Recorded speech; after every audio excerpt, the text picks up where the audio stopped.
আসসালামু আলাইকুম রহমতুল্লাহ। জুনাইদ টিউটোরিয়াল থেকে সাথে আছি মোহাম্মদ জুনাইদ রেজা।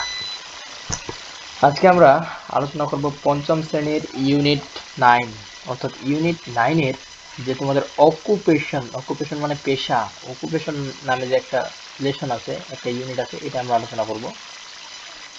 অকুপেশন অকুপেশন মানে পেশা, অকুপে অকুপেশন অকুপে এরকম একটা ওয়ার্ড, এটা হচ্ছে পেশা। আচ্ছা, তো যাই হোক, বেশি কথা না বাড়িয়ে ডাইরেক্ট আলোচনায় আসা যাক। তো এখানে দেখো, এখানে একটা, আচ্ছা এখানে যা আছে তার আমি একটা সামারাইজ করি। এখানে একটা ছেলের কথা বলা হয়েছে যার নাম হলো রাজু। সে কি জানো? সে যখন তোমাদের মতো ছাত্র ছিল, ঠিক এই সময়ে তার বিদ্যালয়ে আগুন লেগে যায়। আর এই আগুন লাগা থেকে তো ফায়ার ফাইটার আসছে আগুন নেভানোর জন্য, তো তাদেরকে দেখে সে অনুপ্রাণিত হয়ে সে এই কাজে যোগ দেয়, সেই ফায়ার ফাইটারের কাজে যোগ দেয়। এই কাহিনীটা এখানে বলছে, অর্থাৎ আগ্রহ থেকে, অর্থাৎ তার যে মনে একটা সত্যায়িত যে একটা আগ্রহ, যে ইচ্ছা, সেই ইচ্ছা থেকে এখানে তোমাদের এই টেক্সটটা দিছে। অর্থাৎ এখানে এই তো আগ্রহ থেকে অর্থাৎ পেশায় যুক্ত হওয়া নিয়ে এই টেক্সটটা। বেশি কথা না বাড়িয়ে ডাইরেক্ট আলোচনায় আসা যাক। Listen and read. লিসেন মানে কি? লিসেন মানে হলো শুনো। অর্থাৎ তুমি যখন প্রথম এটা পেয়েছ, তুমি কিন্তু ডিরেক্ট পড়া শুরু করতে পারবে না, কারণ অনেকের বিভিন্ন ওয়ার্ড মিনিং না জানা, এই কারণে। তারপর কি বলছে? রিড, অর্থাৎ যখন তোমাকে কেউ একবার পড়ে দিল, তুমি তা শুনে নিলে, অ্যান্ড দেন তুমি কি করবা? দেন তুমি এটা এখন পড়বা, নিজের মধ্যে একটু আইডেন্টিফাই করবা আর পড়বা। যার ফলে কি হবে জানো? তোমার নলেজটা ইনক্রিজ হবে। Occupation unit 9, unit 9, unit 9, listen and read. Listen এবং শুনো। লিসেন, লিসেন মানে শুনো, অ্যান্ড রিড মানে পড়ো। তো এখানে বলছে আ লং টাইম এগো। আ লং টাইম এগো অর্থাৎ অনেক বছর আগে, অনেক বছর আগে, when Raju was in class 5, যখন রাজু ছিল পঞ্চম শ্রেণীতে। এটা একটু আমি খালি মার্ক করে রাখি, কারণ এটা আমাদের পরবর্তীতে কাজে আসবে। রেড মার্ক করি, এটা আমাদের পরবর্তীতে কাজে আসবে। এই ওয়ার্ডটা আ লং টাইম এগো, এটা একটু মনে রাখবা। এটা যখন টেন্স করাবো তখন একটু আরো ভালোভাবে আইডেন্টিফাই হবা। তো বলছে when Raju was in class 5, যখন রাজু ছিল পঞ্চম শ্রেণীতে। অর্থাৎ এটা এমন একটা সময়ের কথা যখন রাজু পঞ্চম শ্রেণীতে পড়তো। There was a fire in his school, তার বিদ্যালয়ে আগুন লেগেছিল। Everyone was very afraid. Afraid মানে ভীত, অ্যাফ্রেড মানে ভয় পাওয়া, ভীত হওয়া, শঙ্কিত হওয়া। যে বলছে এখানে there was a fire in his school, তার বিদ্যালয়ে আগুন লেগেছিল। এভরিওয়ান ওয়াজ ভেরি অ্যাফ্রেড, সকলেই প্রচণ্ড পরিমাণে বা সকলেই অতিরিক্ত পরিমাণে কি হয়ে পড়ে? ভীত হয়ে পড়ে। But no one panic, but no one panic, কিন্তু কেউ এগিয়ে আসেনি, বা কিন্তু কেউ আশ্চর্য, বা কেউ মানে যেটাকে বলা হয় অজ্ঞান হয়নি। The teachers help the student to leave the building quietly. Panic মানে আক্রান্ত। অর্থাৎ দ্য টিচার্স অর্থাৎ শিক্ষকরা, দ্য টিচার্স শিক্ষকরা, হেল্প দ্য স্টুডেন্ট শিক্ষকরা ছাত্রদেরকে সাহায্য করেছিল, টু লিভ ত্যাগ করতে, the building building quietly and safely. অর্থাৎ শিক্ষকরা ছাত্রদেরকে সহায়তা করেছিল বিদ্যালয় ভবনটি নীরবতা এবং সচেতনতার সাথে ত্যাগ করতে। সোন শীঘ্রই, দ্য ফায়ার ফাইটার্স অর্থাৎ অগ্নি নির্বাপক কর্মীরা, ক্যাম আসে, and put out the fire এবং আগুন নেভানোর কাজ শুরু করে।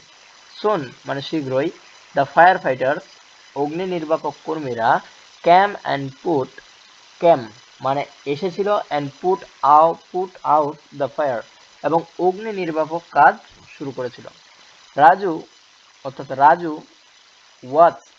Watched the fire fighters from the school yard.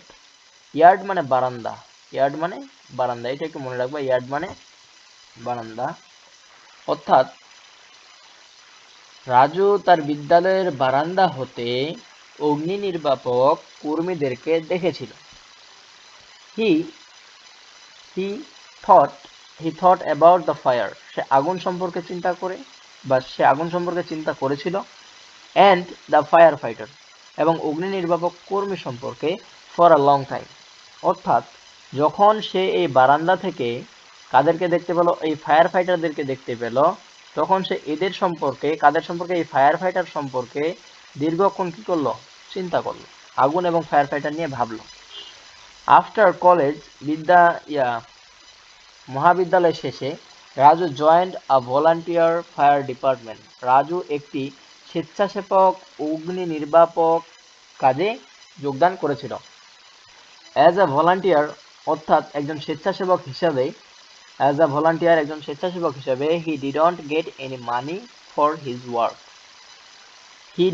সে পেত না, সে পেত না এনি মানি, কোনো টাকা, ফর হিজ ওয়ার্ক, তার কাজের জন্য। বাট রাজু ডোন্ট মাইন্ড, কিন্তু রাজু কোনো মনে করেনি, কারণ সে নিজের আগ্রহক্রমে এই কাজে যুক্ত হয়েছিল।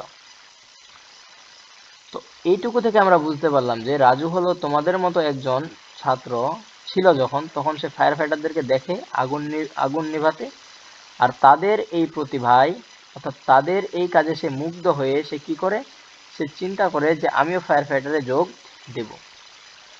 তাই সে কি করে, প্রথমে একটি স্বেচ্ছাসেবক ফায়ার ফাইটারে যোগদান করে, অর্থাৎ স্বেচ্ছাসেবক অগ্নি নির্বাপক কর্মী হিসেবে যোগদান করে। দেন সে কি করে, এখন দেখো তারপরে কি বলছে, দেখো, now Raju is a full time firefighter. বর্তমানে রাজু হলো একজন কর্মরত কি, অগ্নি নির্বাপক কর্মী। অর্থাৎ বর্তমানে রাজু হলো একজন কর্তব্যরত, বা অর্থাৎ যেটাকে ফুল টাইম, অর্থাৎ কর্মজীবনে রাজু বর্তমানে একজন কি, fire fighter. It is his job, এটা হচ্ছে তার চাকরি। অর্থাৎ এই যে অকুপেশন করছি না আমরা, এই অকুপেশন এই অকুপেশন এই অকুপেশনটাই হচ্ছে তার, অর্থাৎ এই যে এটাকে বলা হচ্ছে জবের একটা সিনোনিম হচ্ছে অকুপেশন বা occupy. So he earn money for it, তাই সে এখন এটার মাধ্যমে অর্থ উপার্জন করে, জীবিকা। Most of the time his work in putting out fire, অধিকাংশ সময় তার কাজ হলো আগুন নেভানো। But he also teaches new firefighters about safety, অর্থাৎ এছাড়াও সে অন্যান্য যে বা নতুন যে অগ্নি নির্বাপক কর্মীরা যুক্ত হয়েছে তাদেরকে সে কি সম্পর্কে শেখায়, তাদেরকে সে শেখায় যে কিভাবে আগুন নেভাতে হবে। অর্থাৎ আগুন নেভানোর জন্য যে সকল পদক্ষেপ নেওয়া দরকার, এটাই ছিল তার কাজ, এটা তাদেরকে সে শেখায়। তারপর কি বলছে, সেফটি অর্থাৎ সুরক্ষা সম্পর্কে। He likes teaching very much, সে এই শেখাতে খুবই পছন্দ করে। ইন হিজ ফ্রি টাইম, তার অবসর সময়ে রাজু ভিজিটস, অর্থাৎ রাজু পরিদর্শন করে স্কুলস, বিদ্যালয়। হ্যাঁ, he talks to students about fire safety, অর্থাৎ সে কি করে, সে ছাত্রদের মাঝে জ্ঞান বিলায় যে যখন আগুন লাগবে তখন কি করা দরকার, তখন আমরা কিভাবে সুরক্ষিত থাকতে পারি। হি টেলস দেম, সে তাদেরকে বলে, হোয়াট টু ডু, কি করতে হবে, if they are in a fire, যদি তারা কোথায় থাকে, যদি তারা আগুনে থাকে। দে শুডন্ট প্যানিক, তাদের আতঙ্কিত হওয়া উচিত নয়, প্যানিক মানে আতঙ্কিত হওয়া। They should listen to their teacher, তাদের উচিত তাদের শিক্ষকদের পরামর্শ নেওয়া বা শিক্ষকদের কথা শোনা। এবং লিভ দ্য বিল্ডিং কোয়াইটলি, এবং নীরবতার সাথে বা ভদ্রতার সাথে সেই ভবনটি ত্যাগ করা। যাই হোক, এটাই ছিল আমাদের জেনারেল টিউটোরিয়ালের আজকের আয়োজন। নেক্সটে আমরা আরও আলোচনা নিয়ে আসবো ইনশাল্লাহ। সবারই শুভকামনা করে এখানে শেষ করছি। আসসালামু আলাইকুম ওয়া রাহমাতুল্লাহ।